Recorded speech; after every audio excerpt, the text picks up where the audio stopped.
उदय के पत्नी का नाम अनीता है और उनको एक बेटा और एक बेटी है। उदय अपने परिवार से नाराज होकर अपने परम मित्र रमेश के घर पहुंच गया। शायद वहां जाकर ही मन कुछ शांत हो जाए। सोचते सोचते उदय कब अपने ख्यालों में खो गया। उसे याद आने लगे कुछ गुजरे हुए पल।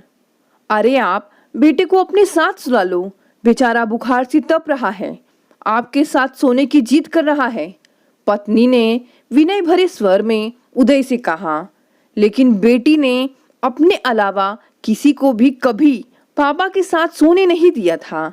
लिहाजा अब भी वह जोक की तरह पापा से चिपकी सो रही थी। उसकी बचपन से यही जिद रही थी कि किसी को कहीं जगह मिले या ना मिले, वह तो बस पापा के साथ सोएगी। परिणाम स्वरूप उदय बेचारा दोनों के बीच फंसा था। भला कैसे सो पाता? जरा सा भी अगर अंदेशा होता प्रिया को कि पापा उठकर कहीं जाने वाले हैं तो वह गहरी नींद से भी जाग उठती थी। सो एक भूत की तरह लेटा लेटा अकड़ गया था उदय। एक बाजू के नीचे बेटा तो दूसरे के नीचे बेटी।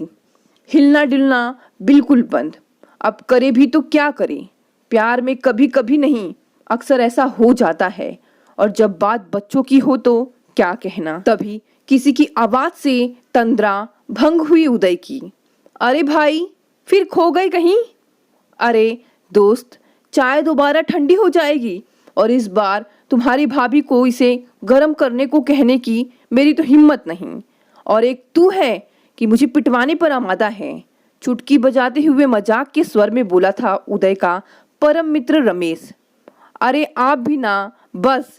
रमेश की पत्नी सरोज, जो अभी एक ट्रे में 2 कप लेकर कमरे में प्रवेश कर रही थी। मैं भाई साहब को अच्छी तरह जानती हूँ। फिर चाय का प्याला उदय की ओर बढ़ाते हुए बोली सरोज। लीजिए भाई साहब, चाय पीकर फिर से अपने सपनों की दुनिया में खो जाइए और पकड़ लीजिए उस महके हुए और बहके हुए ख्याल को। लेकिन रमेश और सरोज वास्तव में ही इस बात से कतई बेखबर थे कि उदय कहाँ गुम था। उन्हें इस बात का पता नहीं था कि आज फिर उसके अपने ही उसके नाजुक दिल पर नस्तर लेकर वार पर वार करते जा रहे थे। लहू दिल में न रुककर आंखों से बहना चाहता था, जिसे उदय बहुत देर से रोके बैठा था। लेकिन सैलाब आखिर कब तक रुकता? सब्र का बांध टूटते ही उदय ने मुंह घुमा लिया। अब रमेश और सरोज इतना तो जान ही गए थे कि बात कुछ खास ही है, लेकिन समझ नहीं पा रहे थे। अबे दोस्त, क्या अब मुझसे भी छिपाएगा? यहाँ हमें सताने के लिए आया है क्या? बोलना, आखिर क्या हुआ है? सरोज दुखी मन से वहां से उठकर रसोई में चली गई थी। हालांकि बोलना चाहता था उदय, लेकिन उसका गला रूंध गया। अगर वह बोलने की कोशिश करता तो राज खुल सकता था। लिहाजा वह मुंह घुमाए ही बैठा रहा। देख दोस्त, आज कुछ भी हो जाए, मैं अनीता भाभी से आज लड़कर ही रहूंगा। गृहस्थी यूं भी चलती है भला कभी। जहां विश्वास खत्म हो जाए वहां जीवन नरक हो जाता है। मैं अभी मिलाता हूँ फोन भाभी से, उठते हुए बोला रमेश। लेकिन उसका हाथ पकड़कर रोक लिया उदय ने। नहीं रमेश, यह बात नहीं है। हाँ, विश्वास तो खैर खत्म हो चुका है मेरे घर में। सही कहा जाए तो विष का वास हो चुका है उस जगह। और फिर इस पर विडंबना यह है कि सारा का सारा विष मेरे हिस्से में आ गया है। मुझे थोड़ा सा वक्त दे मेरे दोस्त, मैं खुद ही तुझसे बात करके जी हल्का करना चाहता हूँ। उधर सरोज, जो रसोई के दरवाजे के पीछे खड़ी सुन रही थी, रोक नहीं पाई अपनी आंखों को बहने से। और तूफान और अपने अंदर ही समेटे उदय चल पड़ा था। लेकिन उस तूफान के झटके रमेश और सरोज उदय की लड़खड़ाहट भरी चाल को देखकर महसूस कर पा रहे थे। और 2 दिन बाद उदय के घर से फोन बज उठा। दूसरी ओर उदय की बेटी प्रिया थी। अंकल, पापा है ना आपके यहाँ? देखिए, झूठ मत बोलिएगा, पापा आपके पास ही बैठे हैं ना? हद कर दी है पापा ने तो। यहाँ घर पर मेहमान बैठे हैं और पापा हैं कि? बोले ही जाती प्रिया, मगर रमेश उसे न रोकता। अरे कौन आया है? क्या बात है? कुछ बताएगी भी या बोलती ही चली जाएगी? बात कुछ भी होती, लेकिन प्रिया के बोलने के ढंग से आज रमेश भी दुखी हो उठा था। फिर से आवाज आई प्रिया की, अगर पापा आपके पास है तो उन्हें फौरन घर भेज दे। यहाँ भैया के रिश्ते वाले आए हुए हैं और पापा का पता नहीं। और प्रिया ने झट से फोन काट दिया। फिर वही बैठे उदय के मुखातिब होते हुए बोला रमेश, दोस्त मैं सचमुच बहुत हैरान हूँ मेरे भाई। यह वही प्रिया है जो दुनिया में सबसे अधिक लाडली थी तुझे। सचमुच दुख हुआ उसकी बात करने के ढंग से। लेकिन माजरा क्या है? आखिर कोई तुम में से मुझे बताएगा? मेरे दोस्त मेरे साथ चल भाई। इस पारिवारिक गिरोह का सामना मैं अकेले नहीं कर पाऊंगा। रमेश का हाथ पकड़कर खींचते हुए बोला उदय। सचमुच दुख हो रहा है मुझे प्रिया का यह रूप देखकर। मुझे बचा ले मेरे यार। लगता है पिछले जन्म में अवश्य ही कुछ ऐसे गुनाह किए होंगे जिसकी सजा मैं इतना सब कुछ करने के बाद भी भुगत रहा हूँ। कहा तो अनीता को बच्चों को समझाना चाहिए और कहा उसी की सह पाकर सब मुझ पर सवार होने की कोशिश में लगे हैं। उदय बड़ी मुश्किल से बोल पाया था। खैर कुछ देर बाद रमेश उदय के साथ उसके घर की ओर चल दिया।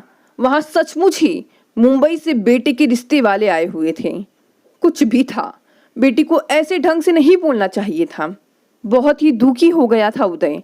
हालांकि उदय चाहता था कि शादी बहुत ही सादे ढंग से की जाए, लेकिन पत्नी तथा बच्चे झूठी शान दिखाना चाहते थे। यह इच्छा तो उनकी थी, लेकिन वे इसे उदय के मुंह से कहलवाना चाहते थे। लेकिन उदय को अपने परिवार की कलह से भी बचना था, सो उसने बात ऐसे ढंग से की जिसे सांप भी मर गया और लाठी भी बच गई।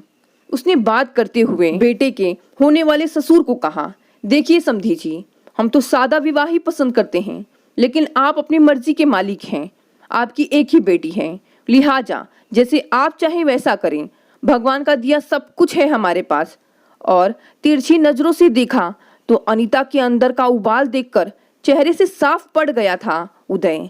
और ना करते हुए भी बेटी की शादी में उसके ससुराल वालों ने जो कुछ किया उसे सब के सब देखते रह गए। हालांकि उदय के पास सिवाय एक स्कूटर की कोई अन्य वाहन नहीं था, लेकिन पत्नी ने बेटे के ससुराल से मिलने वाली कार के लिए एक बार भी झूठ मूठ के लिए मना नहीं किया था। और फिर वही शुरू हो गया। ऐसे बेमेल विवाहों में होता है अक्सर। आशीष के ससुराल वालों के पैसे ने कुछ समय बाद ही अपना रंग दिखाना आरंभ कर दिया। बहू छाया ने बेटे से कभी कुछ तो कभी कुछ मंगवाना चाहा, जिसे बेटा अपनी सीमित आमदनी के होते हुए नहीं खरीद सकता था।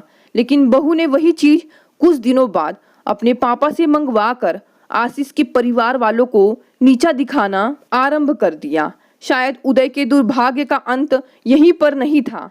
बेटे की शादी के दूसरे महीने ही बेटे ने घर पर दिए जाने वाले पैसों में बहुत ज्यादा कमी कर दी। कार जो थी बीमे पर ही लगभग 12,000 सालाना खर्च होता। 30 पर उसे चलाना भी पानी से नहीं था, खड़ी भी नहीं कर सकते थे, बैटरी वगैरह खराब हो सकती थी। न चाहते हुए भी लगभग 2,000 तो कार ने ही खाना शुरू कर दिया था। यानी कि लोहे की एक ऐसी भैंस घर में बंद गई थी जिसने केवल खाना ही था, दूध नहीं देना था। और मानो बस यहीं पर नहीं थी, उदय की तनख्वाह से बेटे की शादी के लिए उठाए गए कर्ज की बहुत मोटी किस्त कटनी भी शुरू हो गई थी। मोटी इसलिए कि उदय की नौकरी थोड़ी रह गई थी, कंगाली में आटा भी गीला हो चला था और बहू के तानों की आंख को और हवा मिल गई थी। एक दिन अचानक उदय के लगभग 15 बरस पुराने सहकर्मी जो उसके साथ काम करते थे, अचानक एक दिन उनका अमेरिका से फोन आ गया। अबे उल्लू, दूसरी ओर से आवाज आई। एक बार तो उदय चौंक उठा था कि इतना बेतकल्लुफ यार इतने दिनों बाद कौन सा आ गया है।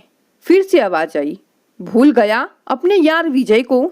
और एक हम हैं कि तुम्हारा नंबर इतने दिनों बाद भी ढूंढ लिया। नहीं यार, ऐसी बात तो दरअसल, और झूठ बोलने से जुबान लड़खड़ा गई थी उदय की। दरअसल वह रोज रोज की इस पारिवारिक कलह के कारण सब कुछ भूलता जा रहा था। उदय, मैं और तुम्हारी भाभी 10 तारीख की फ्लाइट से आ रहे हैं। शनिवार है, तुम्हारी भी छुट्टी होगी ना? हाँ हाँ, जरूर आना। तुम्हें मिलकर बच्चे तथा तुम्हारी भाभी भी बहुत खुश होगी। फोन रखकर पीछे मुड़ा तो अनीता सामने खड़ी थी। किसका फोन था? मेरा पुराना दोस्त है विजय, परिवार सहित अमेरिका से आ रहा है। बुला तो लिया है, आओ भगत कर पाओगे इतने बड़े आदमी की? व्यंग्यात्मक स्वर में बोली अनीता। सबके सब तुम्हारे जैसे नहीं है, समझी? अब गुस्से को रोक नहीं पाया उदय। उसे अपने दोस्त से मिलना है, ना कि उसकी दौलत से, समझी? सबके सब तुम्हारे जैसे लालची नहीं है। तुम्हारे लिए तो पैसा ही भगवान है। अंजाम देख भी रही हो, लेकिन फिर भी समझना नहीं चाहती। उदय का संकेत बहू और बेटे के उपेक्षापूर्ण व्यवहार की ओर था। खैर, नियत तिथि को विजय व उसकी पत्नी आ पहुंचे। उनके आगमन से तो नहीं, अपितु उनके लाए गए कीमती उपहारों को देखकर अवश्य प्रसन्न हुई अनीता। अरे भाई, वह नन्ही सी चुड़ैल कहाँ है? हम तो खास तौर पर उससे ही मिलने आए हैं, और अगर आप दोनों राजी हो तो साथ ले जाने आए हैं। अंतिम वाक्य विजय ने डरते हुए से कहा था, क्योंकि उसका इशारा बेटी प्रिया की ओर था, जिसे उदय व अनीता समझ गए थे।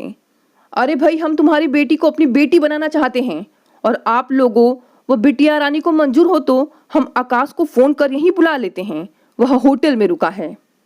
लेकिन विजय, अबे घन चक्कर, हमें बिटिया चाहिए और कुछ नहीं। भगवान का दिया सब कुछ है हमारे पास। और थोड़ी नानुकुर व बेटी से पूछने के बाद अगले दिन उदय और अनीता ने इस विवाह के लिए अपनी स्वीकृति दे दी। बहुत ही सादे ढंग से, बिना किसी दहेज के बेटी की शादी हो गई और प्रिया अपने ससुराल वालों के साथ अमेरिका चली गई। यहाँ बेटे व बहू के उपेक्षापूर्ण व्यवहार ने उदय की मन की शांति भंग कर दी थी, लेकिन सिवाय तड़पने के कुछ भी नहीं कर सकता था वह। वहीं कुछ दिन पहले तक बहू की जी भर की तारीफ करने वाली अनीता भी अब कुछ छटपटाहट सी महसूस करने लगी थी। लेकिन कहती किससे? पति को तो वो कभी का खो चुकी थी। मात्र सांसों का चलना ही तो जिंदगी नहीं होता ना। परिणाम स्वरूप अंदर ही अंदर घुटती चली गई अनीता और बीमार हो गई। उदय ने उसे डॉक्टर से चेक करवाया तो सभी टेस्ट नॉर्मल थे। भला मन की बीमारी का इलाज भी होता है। उधर बहू अपने पिता की अथाह दौलत की नशे में मदमस्त तथा एक निठल्ले चापलूस की तरह उसके पीछे लगे बेटे ने एक दिन अपना अंतिम वार भी कर दिया। हम आपके साथ ऐसी हालत में नहीं रह सकते पापा। ससुर जी ने आनंद विहार में हमारे लिए एक बंगला खरीद दी है और हम कल वहां ही शिफ्ट कर जाएंगे। जर्जर हुए उदय व अनीता को मानो बिखरने के लिए इसी ठोकर का इंतजार था। उदय तो फूट फूट कर रो पड़ा, लेकिन अनीता तो मानो काट की हो चुकी थी। शून्य में आंखें गड़ाए वह एक भूत की तरह प्रतीत हो रही थी। किसी तरह दिन कट गया और रात हो गई। अपने कमरे में लेटे लेटे उदय व अनीता न जाने कब सो गए, लेकिन सुबह केवल उदय ही जागा था। अनीता तो चीर निंद्रा में चली गई थी। सुबह सुबह घर में भूचाल आ गया। सभी उदय को देखकर हैरान थे। वह बिल्कुल भी नहीं रोया था।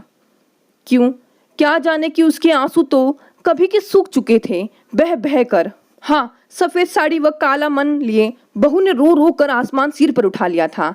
आज बेटे को न जाने क्यों यह महसूस होने लगा था कि अपनी माँ की मौत का जिम्मेदार वही है। लेकिन कुछ देर बाद बहू ने फिर उसे वश में कर लिया था। पड़ोस के लोग सहन में बिछी चादर पर चेहरा नीचे किए बैठे थे। थोड़ी देर बाद सभी रिश्तेदारों के इकट्ठा होने पर अनीता को लेकर जीवन के अंतिम पड़ाव की ओर ले चल दिए थे लोग। इस सारे क्रियाकलाप में उदय आश्चर्यजनक रूप से शांत रहा था और आज अनीता को गए 6 महीने बीत चुके थे। बेटे वह बहू को भी गए 5 महीने हो चुके थे। अकेला दीवारों से सिर मारता रहता उदय।